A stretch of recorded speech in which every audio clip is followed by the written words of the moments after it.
देखो class 10th की मैं एमसीक्यूज़ तो मैं आपको करा ही रहा हूँ, हर चैप्टर के एमसीक्यूज़ करा रहा हूँ, और जो एमसीक्यूज़ मैं आपको दिखाता हूँ कराता हूँ वो मोस्ट इंपॉर्टेंट होते हैं और एग्जाम में पूछे भी गए हैं कई बार। ठीक है।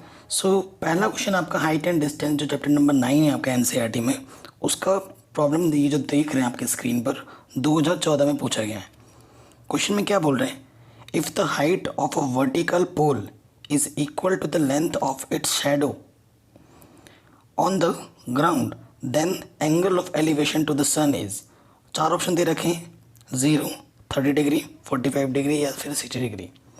सो देखो इसका जो सोल्यूशन है, क्वेश्चन को ढंग से पढ़िए। क्या बोल रहे हैं, if the height of a vertical pole, आपके पास ये ज़मीन है, ये आपकी उस पर वर्टिकल मतलब सीधी ये एक पोल है, ये हमारा पास क्या है, ये पोल है, ये पोल की ये क्या है, हाइट। ठीक है, कह रहे हैं if the height of a vertical pole is equal to the length of its shadow, ये इसकी शेडो कहाँ होगी, ये इसका शेडो है ना, मान लेते हैं कि इसका शेडो यहाँ तक है, ये क्या है, इसका शेडो है। ठीक है, यहाँ पर ये चीज़ है। तो हमसे क्या बोल रहा है, हमसे बोला है on the ground the angle of elevation. Angle of elevation क्या होता है, ये वाला, इस पॉइंट से, शेडो का एंडिंग पॉइंट है, इससे जब टॉप पे जो एंगल बनता है, इस एंगल को हमें निकालना है कि यहाँ पर जो एंगल बनेगा थीटा वो कितनी होगी, वो आपको बताना है। ठीक है, ये आपको बताना है। और ये चीज़ उन्होंने आपस में इक्वल बोला है। अगर अगर क्वेश्चन में अगर देखो, अगर पोल की हाइट आप x मानोगे तो शेडो की हाइट भी क्या होगी, x होगी। ठीक है, नेम दे दो इसको ABC। ठीक है, आपको क्या निकालना है, थीटा निकालना है। और हमेशा रिलेशन किस में लगता है, जो पता होता है और जो निकालना होता है। और इन क्वेश्चनों में जब आपको एंगल ऑफ एलिवेशन या फिर डिप्रेशन पता करना होगा तो जो दो चीज़ें आपको पता है उनमें ही आपको ऑलवेज रिलेशन लगाना है। ठीक है, सो एंगल के सामने वाला ऑलवेज आपका क्या होता है, परपेंडिकुलर, और इसके सामने वाला ये तो फिक्स है हाइपोटेनस। अगर ये परपेंडिकुलर या हाइपोटेनस है तो इसे होना पड़ेगा बेस। तो आप लिखेंगे in triangle ABC P/B। P/B क्या होता है, देखो अब पंडित बद्रीत प्रसाद हर हर बोले, है ना, ये आप जानते हैं। यहाँ से होता है साइन, यहाँ से कॉस, यहाँ से टेन, यहाँ से कॉसेक, फिर सेक, फिर कॉट होता है। ठीक है, तो P/B यानी कि टेन थीटा। ठीक है, और यही थीटा आपको पता करना है। P हमारे पास क्या है, परपेंडिकुलर x, और बेस हमारे पास क्या है, x, टेन थीटा। x 1 जा x, इधर टेन थीटा है, 1 की वैल्यू भी आपको टेन थीटा में फाइंड करनी है। किसकी वैल्यू 1 होती है, 10 45 डिग्री की। ठीक है, इधर भी 10 इधर भी 10 है, तो एंगल की कंपैरिजन कर देंगे क्योंकि इधर इक्वल का सिंबल है। सो थीटा की वैल्यू कितनी आ जाएगी, 45 डिग्री। ठीक है, सो जो हमारा ऑप्शन है कौन सा ट्रू हो जाएगा, अगर ऑप्शन पे आप नज़र डालोगे तो ऑप्शन नंबर आपका जो C है वो ट्रू हो जाएगा, 45। ठीक है, वीडियो को अभी कर दो लाइक क्योंकि आप बाद में भूल जाओगे। सेकंड प्रॉब्लम पे आ जाते हैं। सेकंड प्रॉब्लम CBSE 2012 में भी पूछा गया, 2014 में भी पूछा गया है। ठीक है, काफ़ी इंपॉर्टेंट है। क्वेश्चन क्या बोल रहे हैं, if the height of a vertical pole is √3 times the length of its shadow on the ground, then the angle of elevation the sun at that time is 30 degree, 45 degree, 60 degree या फिर 75 degree. Again मैं बार बार repeat कर रहा हूँ, question को ढंग से पढ़ना बहुत ज़रूरी है। क्वेश्चन में क्या बोल रहा है, if the height of a vertical pole, ये मेरा वर्टिकल पोल है, वर्टिकल पोल की जो हाइट है क्या बोल रहा है, is √3 times of length it's shadow, ये मेरा क्या होता है, शेडो है। मान लेते हैं कि शेडो की जो हाइट, शेडो की जो लेंथ है या हाइट है वो मैंने x मान ली। ठीक है, क्वेश्चन में क्या बोला, अकॉर्डिंग टू क्वेश्चन अगर शेडो की x होगी तो ये जो पोल है, पोल की कितनी होगी, शेडो की √3 times होगी, तो ये कितनी है, √3x, 3 times होगी √3। तो हमसे पूछा है एंगल ऑफ एलिवेशन कितना होगा, फिर से थीटा निकालना है। ठीक है, सो ऑल देखो ये मेरे पास क्या आ जाएगा, फिर से tan थीटा वाला बनेगा ना, थीटा के सामने वाला परपेंडिकुलर, और ये मेरा क्या है base, tan theta P upon B, ठीक है ना। पी परपेंडिकुलर कितना है √3x और बेस कितना है x, x x cancel, tan theta इसका टू कितना आ गया √3, ठीक है, टेन थीटा इसका √3 आ गया। अब √3 किसकी वैल्यू होती है 10 में, √3 वैल्यू होती है 1060 की। इक्वलिटी थीटा से कंपैरिजन कर देंगे तो थीटा की वैल्यू कितनी आ जाएगी 60 डिग्री, आंसर, ठीक है। तो मेन मुद्दा वही है, क्वेश्चन को ढंग से पढ़ना। तो इसका भी जो ऑप्शन नंबर सी है वो ट्रू हो जाएगा, 60 degree is your right answer, ठीक है। और ये सॉल्यूशन आप जितने भी शॉर्ट करते हो, क्योंकि आपको ऑप्शन में जो आते हैं ना टिक मार्क करना है, मतलब ऑप्शन साइड लिखने हैं, सॉल्व करके दिखाने वाला तो है नहीं जो आप एक एक चीज़ लिख के हो कि लेट पोल की एक्स शेडो एक्स हाइट है, फिर पोल की √3x अकॉर्डिंग टू क्वेश्चन, ऐसा करने की कोई ज़रूरत नहीं है। आपको तो ये सारी चीज़ें फटाफट कैलकुलेशन करनी है रफ में, अगर सिर्फ MCQ मार्क करना है, रीज़न अगर बोलता है तब पूरी डिटेल में करना है, ठीक है। सो क्वेश्चन नंबर 2 भी आपका आराम से बन गया। अब आते हैं क्वेश्चन नंबर 3 में, आपकी स्क्रीन पे दिख रहा होगा, और ये पूछा गया है CBSE 2012 में। आप कहोगे सर एक ही क्वेश्चन एक ही साल में दो क्वेश्चन कैसे आ सकते हैं, तो क्या होता है आपके सेट्स अलग अलग होते हैं, तो अलग अलग सेट्स पे पूछे जाते हैं। तो क्वेश्चन नंबर 3 जो है उसमें क्या बोल रहे हैं, if the length of the shadow of a tower is √3 times its height then the angle of elevation of the sun is. Question number 2 से मिलता जुलता प्रॉब्लम है, लेकिन इसमें थोड़ा सा अलग अप्रोच बोला है। क्या बोला है, if the length of the shadow, ये शेडो है, ये मेरा शेडो है, ये मेरा ऑब्जेक्ट है, क्या बोल रहा है, if the length of the shadow of a tower, ये मेरा टावर है, 90 बनता है यहाँ पर, ये एंगल ऑफ एलिवेशन ये हमारा ये क्या है थीटा है। कह रहे हैं if the length of the shadow of a tower is √3 times its height, मान लेते हैं कि टावर की हाइट कितनी है x है, तो शेडो की कितनी होगी √3x होगी, टावर की जितनी भी हाइट होगी उसका √3 टाइम्स होगा। तो हमें पता करना है कि इसकी एंगल ऑफ एलिवेशन कितनी होगी सन की, ठीक है। यहाँ पर हमारा सूरज है इस जो चमक रहा है, तो वो बताना है कितना होगा। तो देखो ये फिर से ये परपेंडिकुलर एंगल के सामने वाला ये हमारा बेस है, आपको पता है P अपॉन B फिर से वही टेन थीटा होता है। P हमारे पास x है और B हमारे पास √3x है, tan theta x cancel 1/√3 tan theta, ठीक है। सो 1/√3 किसकी वैल्यू होती है 10/30 की, और यहाँ पे आ जाएगा टेन थीटा, कंपैरिजन कर देंगे एंगल की तो थीटा कितना आ जाएगा 30 डिग्री, आपका आंसर, यानी कि जो ऑप्शन नंबर ए है वो आपका सही हो जाएगा। तो ये क्वेश्चन भी आपका इजीली बन गया। क्वेश्चन नंबर 4 पे आते हैं,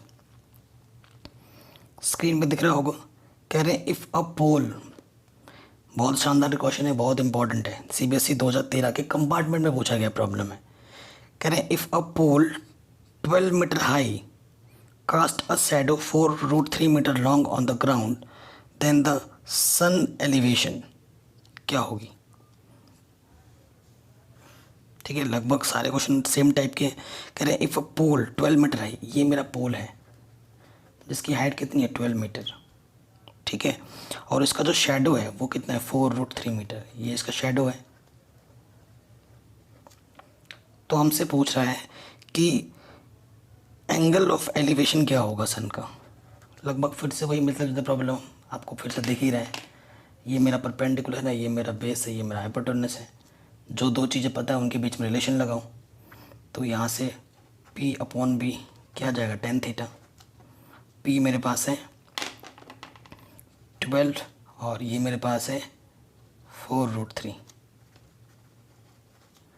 7 या 12, 3 को लिख सकता हूँ मैं √3 इंटू √3 अपॉन में √3 कैंसिल आउट, तो √3 बचा इधर,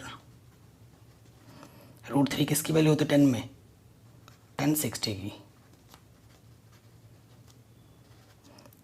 कंपैरिजन करेंगे कि इक्वलिटी का है, तो थीटा इसका टू क्या जाएगा 60 डिग्री। ठीक है, सो जो 60 डिग्री है यानी कि ऑप्शन नंबर ए सही हो जाएगा। ठीक है, ये प्रॉब्लम भी हमारा आराम से बन गया। अब आते हैं नेक्स्ट क्वेश्चन, क्वेश्चन नंबर 5 में। स्क्रीन पर दिख रहा है, ये CBSE 2011 में पूछा गया प्रॉब्लम है। कह रहे हैं the shadow of a 5 metre long stick. ठीक है, ये वेरी इंपॉर्टेंट, थोड़ा हट के हुआ प्रॉब्लम में तभी ज़्यादा इंपॉर्टेंट है। कह रहे the shadow of 5 metre long stick is 2 metre long. देखो हमारे पास बोल रहा है the shadow of 5 metre long stick, ये मेरा 5 मीटर लॉन्ग है, जिसका जो शेडो है वो कितना है 2 मीटर है। ये स्टिक है, ये उसके शेडो है। ठीक है, यहाँ पर 90 बनते हैं, सीधा रहता है ना। एट द सेम टाइम, उसी time the length of a shadow.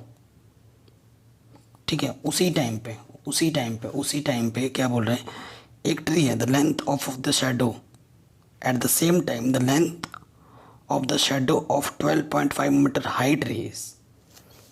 इसी टाइम पे, ठीक है, जिस एक ट्री है मेरी, ट्री मेरी कितनी है 12.5 मीटर है, उसकी शेडो कितनी होगी वो आपको बताना है उसी टाइम पे। ये प्रॉब्लम इसलिए इम्पॉर्टेंट है क्योंकि दो चीज़ों की कंपैरिजन के अकॉर्डिंग ये क्वेश्चन बन रहा है। एक तो मेरा स्टिक है जिसकी हाइट 5 मीटर है, उसका शेडो 2 मीटर लॉन्ग है, और एक मेरे पास ट्री है जिसकी हाइट 12.5 मीटर है, उसका शेडो कितना होगा वो आपको बताना है कि नहीं। ऑप्शन आपके पास है 3, 3.5, 4.5, 5।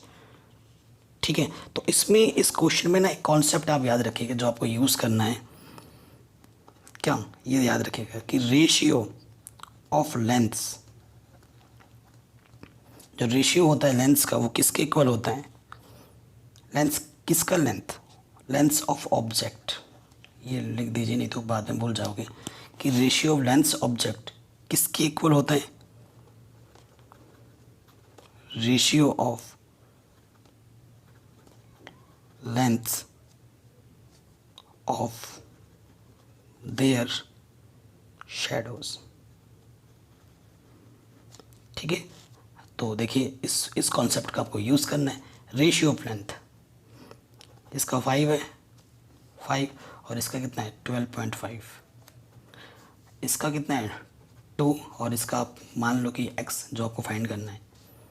ठीक है, मल्टीप्लाई करो तो 12.5 2 जा तो कितना हो जाएगा 25, 5x 5 5 जा, सो x की वैल्यू कितनी आ जाएगी 5 मीटर, आंसर। ठीक है, कितना आ जाएगा 5, यानी कि जो ऑप्शन नंबर डी है वो सही हो जाएगा। तो ये क्वेश्चन भी आपका इजीली बन गया, कोई दिक्कत नहीं है। चलिए नेक्स्ट क्वेश्चन पे आते हैं। ठीक है, क्वेश्चन नंबर 6 आपके स्क्रीन पे शो हो रहा होगा। क्या बोल रहा है क्वेश्चन में, अ ladder makes an angle of 60 degree with the ground when placed against a wall. If the foot of the ladder is 2 meter away from the wall, the length of the ladder is। 4 option दे रखे हैं। ठीक है, question को ढंग से पढ़िए। कह रहे हैं अ लैडर, लैडर मतलब क्या होता है सीढ़ी, makes an angle 60 degree with ground. ये मेरा ग्राउंड है, ठीक है, और जो एंगल ऑफ एलिवेशन बन रहा है वो कितना बन रहा है 60 डिग्री बन रहा है। कह रहा है a ladder makes an angle 60 degree with the ground when placed against a wall. ये मेरा लैडर है सीढ़ी। If the foot of the ladder is 2 metre away from the wall, ये मेरा वॉल है, वॉल के फुट से कितना दूर रखा गया है 2 मीटर। ठीक है, the length of the ladder is, मान लेते हैं ये लेंथ ऑफ लैडर इज़, इसको निकालना है। ठीक है, सो अब मैंने आपको ऑलवेज बताया है ये आपका क्या है, ये आपका परपेंडिकुलर है, ये आपका हाइपोटेन्यूस है, ये आपका बेस है। जो पता होती है और जो निकालना होता है उनके बीच ऑलवेज रिलेशन लगाते हैं। ठीक है, सो देखिए क्या हो जाएगा, निकालना है आपको H/B। क्या होता है, पंडित बद्री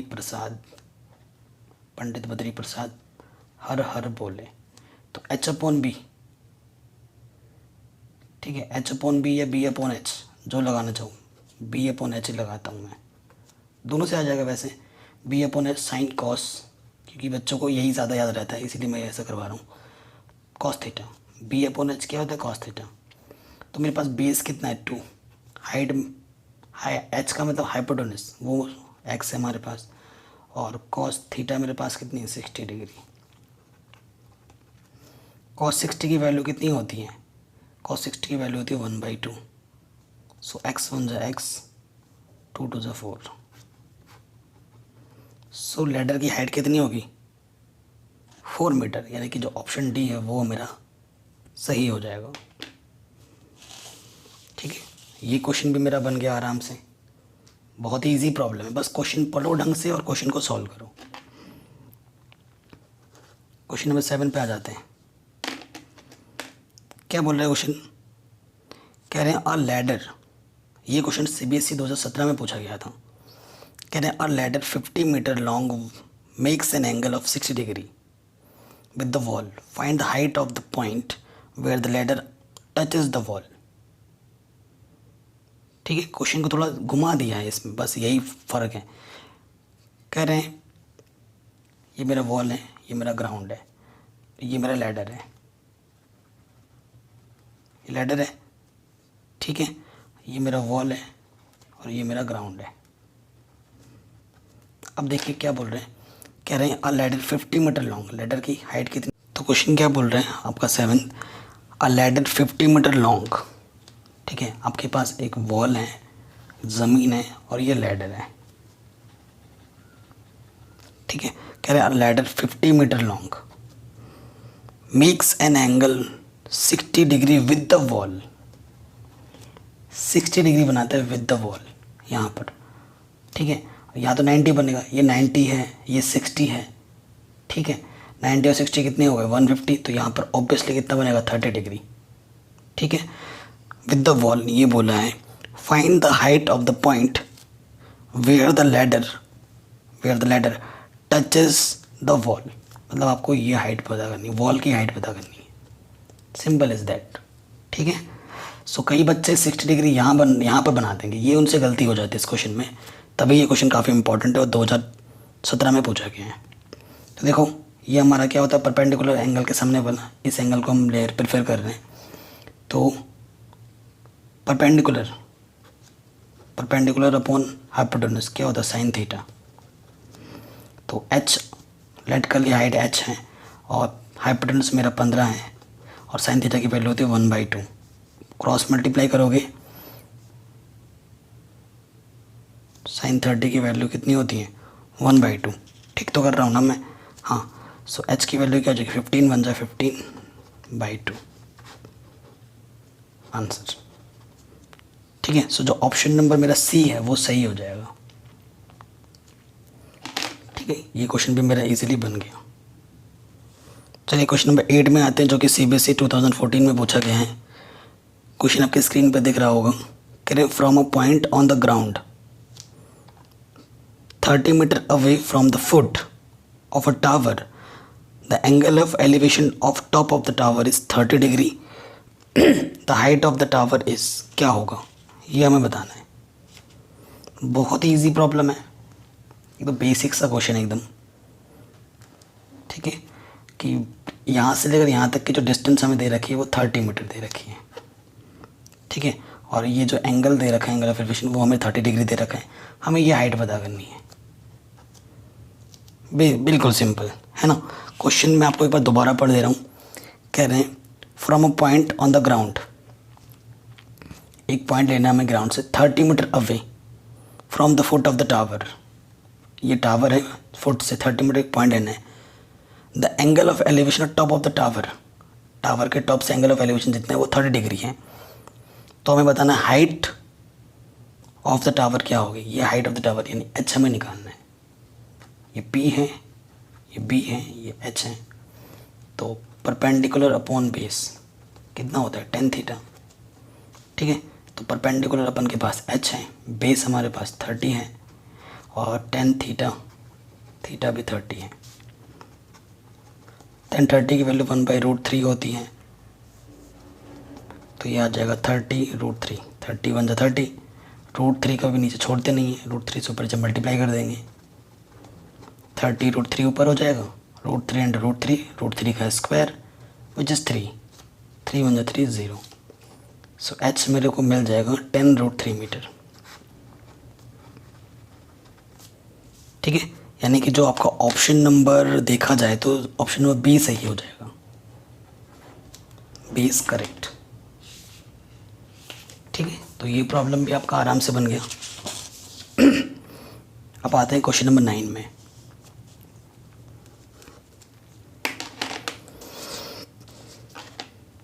क्वेश्चन नंबर 9 क्या बोल रहे थे? एंगल ऑफ डिप्रेशन, पॉइंट की नोट कीजिएगा, angle of depression of a car parked on the road from top of the 150 metre high tower is 30 degree.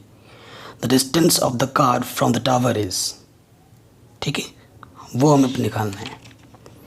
सो देखो, ये मेरे पास एक टावर है, ठीक है, टावर की हाइट कितनी बोली है? 150 मीटर ग्राउंड से।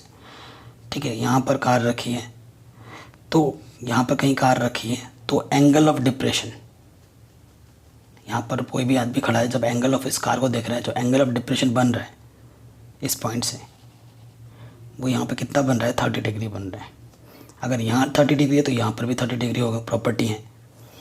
तो इस पॉइंट से इस पॉइंट तक की जो डिस्टेंस है वो अपन को निकालनी है। वो मान लिया कि वो कितनी है? x है, ये 30 है, इसके सामने वाला परपेंडिकुलर, ये बेस। ठीक है, आराम से हो जाएगा अब। तो परपेंडिकुलर अपॉन बेस क्या होता है? tan theta. थीटा कितना है? 30। परपेंडिकुलर है 150 बेस x, tan 30 की वैल्यू होती है √3, 1/। मल्टीप्लाई करते हैं, x 1 जा x, यह आ जाएगा 150 √3। ठीक है, आंसर जब चेक करोगे आप तो 150 अपॉन √3 में आंसर दे रखा है, दे रखा है? नहीं दे रखा है। तो जब नहीं दे रखा है तो आपको पता है √3 कभी नीचे छोड़ते नहीं है, √3 से ऊपर जाके क्या कर दो? मल्टीप्लाई, ऊपर आ जाएगा 150 √3, √3 × √3 3, 3 5 0। सो x आ जाएगा आपका 50 √3 आंसर।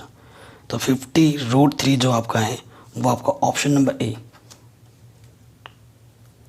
आ जाएगा आंसर, ट्रू। ठीक, लास्ट क्वेश्चन इस वीडियो के, ये पार्ट 1 है इस सीरीज का, आपको बहुत जल्द पार्ट 2 भी मिल जाएगा। क्वेश्चन नंबर 10 आपके स्क्रीन पे शो हो रहा होगा। क्या बोल रहे हैं? A kite is flying at a height of 30 metre from the ground. एक काइट है, ये ग्राउंड है, यहाँ पर काइट उड़ रही है, कितने ऊपर? 30 मीटर ग्राउंड से यहाँ तक की डिस्टेंस कितनी है? 30 मीटर है। ठीक है, the length of string from the kite to the ground is 60 metre. ये जो स्ट्रिंग का धागा नहीं होता है, वो उसकी जो लेंथ वो कितनी है? 60 मीटर है। ठीक है, assuming that there is a no slack, कोई भी लैग नहीं है, एकदम धारा एकदम सीधा है। The angle of elevation to the क्या होगा? तो यहाँ पे जो एंगल ऑफ एलिवेशन है वो आपको निकालना है। सो एंगल ऑफ एलिवेशन निकालने के लिए जो दो क्वांटिटी हमें पता होती है उनके बीच क्या लगाना होता है? रिलेशन। तो ये हमारा क्या है? परपेंडिकुलर। ये मेरा क्या है? हाइपोटेन्यूस। लाइन टी के सामने वाला हाइपोटेन्यूस होते हैं। P/H क्या होता है? परपेंडिकुलर हाइपोटेन्यूस क्या होता है? Sine theta. और ये थीटा निकालना है। P मेरे पास है 30, ये मेरे पास है 60। 31 जा 32 जा 1/2 साइन थीटा। तो 1/2 किसकी वैल्यू होती है साइन थीटा में? साइन 30 की वैल्यू होती है। कंपैरिजन करेंगे तो थीटा की वैल्यू कितनी आ जाएगी? 30 डिग्री। ठीक है, सो जो ऑप्शन नंबर बी है वो हमारा क्या हो जाएगा? सही।